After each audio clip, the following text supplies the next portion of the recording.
Hindi kanina, yung pinili parang drone ka ba yun? Yung malapit sa Binangonan Municipal Hall pa. Eto na, panibagong bypass road dito sa area ng Taytay, Angono, and Binangonan. Ito po yung bagong bypass road. So, ang main purpose ito, para mabawasan yung traffic dyan sa Manila East Road na talaga namang grabe. Lalo na pag rush hour or kahit anong oras. So, itong panibagong bypass road ay dito tadaan malapit sa may lakeshore side ng Laguna Divide. So, mabawasan din yung travel time between Rizal Towns and Metro Manila. Nakakapagtulong din itong bypass road kasi hindi lang ito basta daanan ng mga sasakyan, ito rin ay maging support para sa disaster response and flood prone area access. Kasi kung nakabayan, parang meron na silang barrier dito. May mga residential area kasi dito. Mas mapabilis din ang access simula dito sa Binangonan papunta sa C6 Road at ito din yung way papunta dyan sa Metro Manila. Ito yung sample na ruta para meron kang idea. Simula dito sa Binangonan. Ito malapit sa Municipal Hall lang yan. Dito dadaan, tapos may entry. Dadaan na siya ng Laguna de Bay dito. Maganda rin yung tanawin dito, no? Kasi may kita mo yung tubig, no? After nyan, dadaan siya ng Angono. Tapos, diretso dito sa Taytay. Ngayon, mapapansin mo sa Taytay, ito ay malapit na sa C6 Road. Siguro, pwede rin gawing daanan papunta dito or rekta na dito sa sa may Ercito Avenue. Para hindi ka nadadaan dito sa East Bank Road kasi traffic dyan pagdadaan ka ba dito sa tulay. Yan. So yan po yung bypass road. Ang malaking tulong talaga to kasi hindi mo na kailangang dumaan dito sa Manila East Road. Oh. Nandito na tayo sa Manila East Road. So papunta na to ng Binangonan Municipal Hall. So nandito na tayo sa Barangay Kalawaan. Binangonan, Rizal. Yan yung ginagawang tulay ka ba para sa Binangonan Angono Taytay Coastal Road.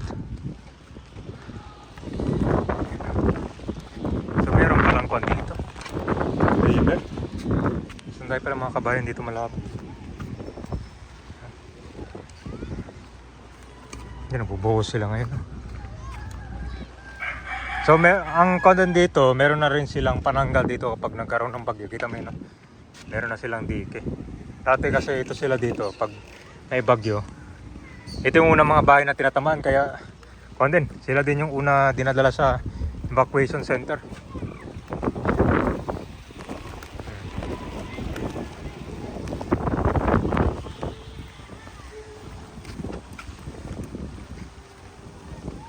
Ayan. So nga dito, hindi na pala umuupa yung tubig. Oh. Tignan mo, meron pang basketball ano. Matagal lang kung dito, lumala na yung baha niya. Hanggang sa ngayon, nilubog na lang yung mga bahay. Hindi na nakakan. So, ito dati pa lang ito, wala pang bayan.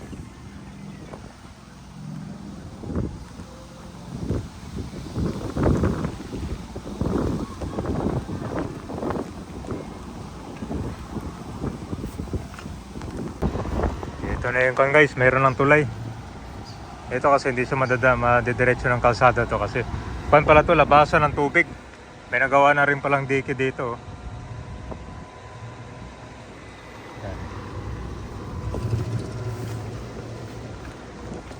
Ito, meron na rin ko, no? Diba? Protection na rin itong mga residente dito. Bukod sa ito ay coastal road. Pulido, sementado na rin pala. Ang dami pala mga residente dito.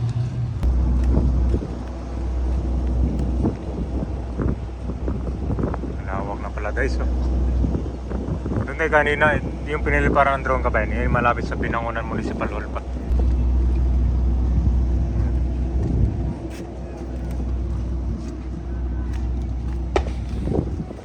Ito yung construction ng project malapit sa Binangonan Municipal Hall. Etong way na to, papunta na to ng Binangonan Port or dun sa Kalumpang.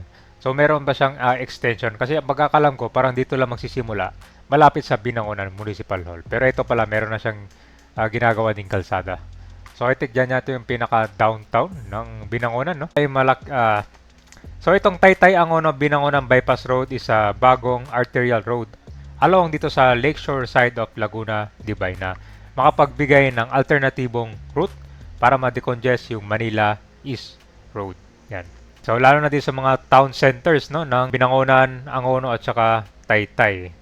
So bukod dito sa gagawin nilang kalsada, ito na rin ay support flood control along dito sa mga malapit sa residential area. So bukod dito sa gagawin nilang bypass road, ito din ay merong provision para sa mga nagbabike at sidewalk.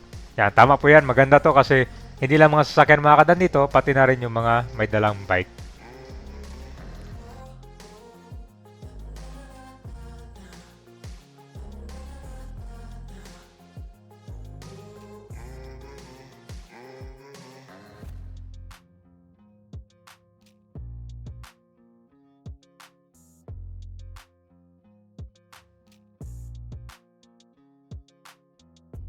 So itong kino-cover natin na bypass road, part pa to ng Kalumpang.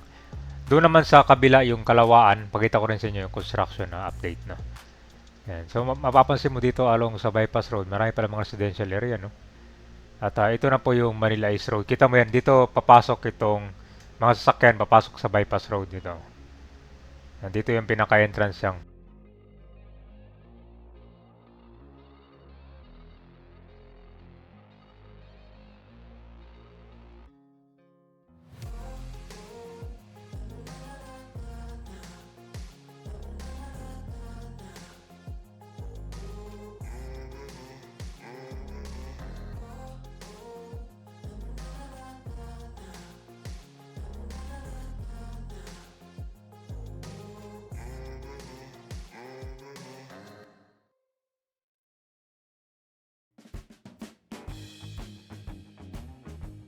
So ito yung pinaka main entrance siya.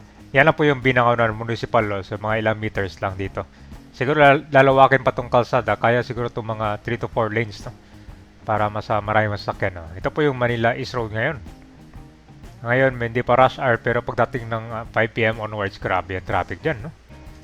Dito kasi maraming mga sasakyan dumadaan dito. Mga private tsaka mga public din. Kung ang way nyo naman papunta sa Taytay, Pililla, pwede kayo sa kabilang side doon sa may Antipolo. Yung mazigzag tsaka medyo mataas yung kalsada. So ito yung karugtong niya. Meron lang nagawang tulay dito sa area na to ng Kalawaan. At malaki na rin. May kita mo, hindi lang siya basta bypass road, di ba? Kita mo tong gilid niya, oh. Yan, protection na rin yan para sa mga magkaroon ng sakuna dito, di ba? Marami din mga nakatira dito malapit. Ganda, no? Malawak din siya. So, ang ginagawa dito parang ito na yung foundation para sa gagawing kalsada. So, next yan siguro ay concrete or asphalt pavement na yung gagawin dito. Ganda rin pang flood protection function, no? Ang embankment na to nagsisilbing harap laban sa pag-apaw ng lawa din. Ito yung itsura sa kabila ito. So, dito kasi may daanan to ng tubig papunta sa Laguna de Bay at gumawa sila ng dito tulay.